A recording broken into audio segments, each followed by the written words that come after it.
by Volodymyr Zelenskyy. Ukrainians? Our defenders. We have three important pieces of news.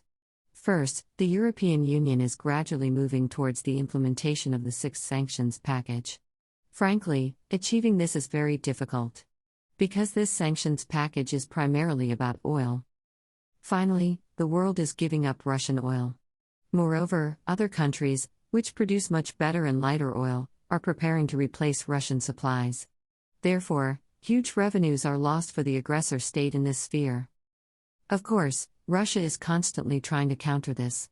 It has long enjoyed the flow of petrodollars, and does not want to be weaned off it. But it has to. It has to get used to the fact that a very painful reduction in income is an inevitable consequence of the war for its culprit, for the Russian state. The second piece of news is that the United States has confirmed at various levels that modern HIMARS are being sent to our country. These weapons will really help save the lives of our people and protect our land.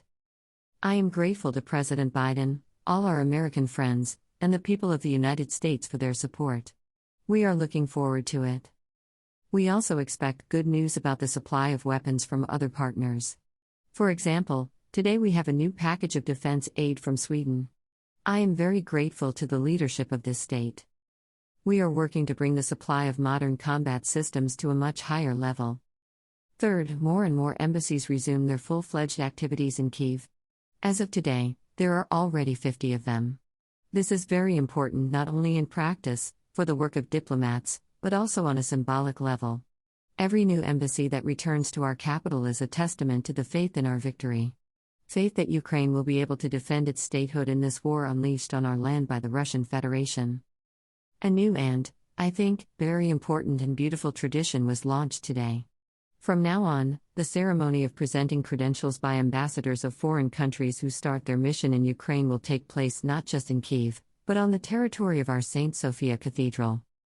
And the first ambassadors that presented credentials today in such a new ceremony were the ambassadors of Moldova, India and the United States. Why there? Why in Sofia?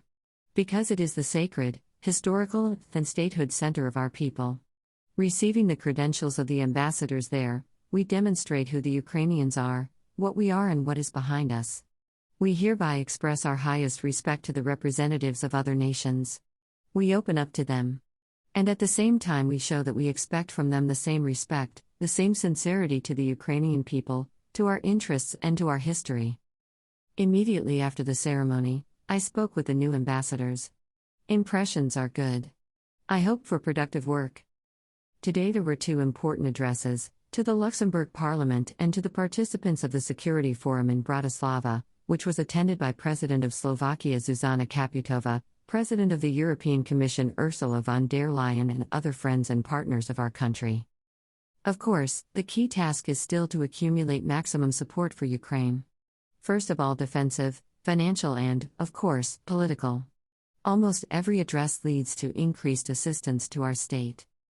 It is very important that now, in a few weeks, we are waiting for the answer of the European Union on the issue of candidate status for Ukraine. We are very much looking forward to it. And I am grateful to all those who have already spoken in support of our state, in support of the candidacy.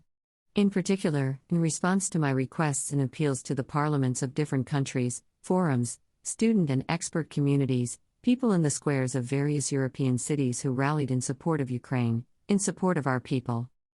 We must understand that Russia has now mobilized all its forces to thwart Ukraine's European movement. And every tool, especially public debates and appeals, must be fully used. The situation in Donbas has not changed significantly in a day. We had some success in the battles in Severodonetsk. But it's too early to tell. The situation there is the hardest now. Just as in the cities and communities nearby, Lysychansk, Bakhmut and others. Many cities are facing a powerful Russian attack. The Russian army uses all its armed capabilities and does not count people at all. It is especially cynical that in the first line of the offensive the occupiers very often use those people who were recruited into their army in the previously occupied territory of the Donetsk and Luhansk regions. Russian soldiers often simply hide behind these so-called mobilized. The longer the war lasts, the more vile, shameful and cynical things Russia inscribes in its history forever. Absolutely senseless shelling of our border northern regions, in particular Chernihiv, continues from the Russian territory. Mykolaiv, Kharkiv, the Kharkiv region were shelled. The entire temporarily occupied territory of our state is now a zone of total catastrophe, for which Russia is fully responsible. We have already started working on new sanctions packages against Russia. Step by step, we will deprive the Russian state of all the elements of the modern economy. The occupiers will pay the full price for destroying the lives of neighbors. And no lobby in any country will help Russia.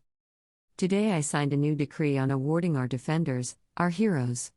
223 combatants were awarded state awards, 72 of them posthumously. Eternal memory to all who gave lives for Ukraine. Eternal glory to each of our heroes. Glory to Ukraine.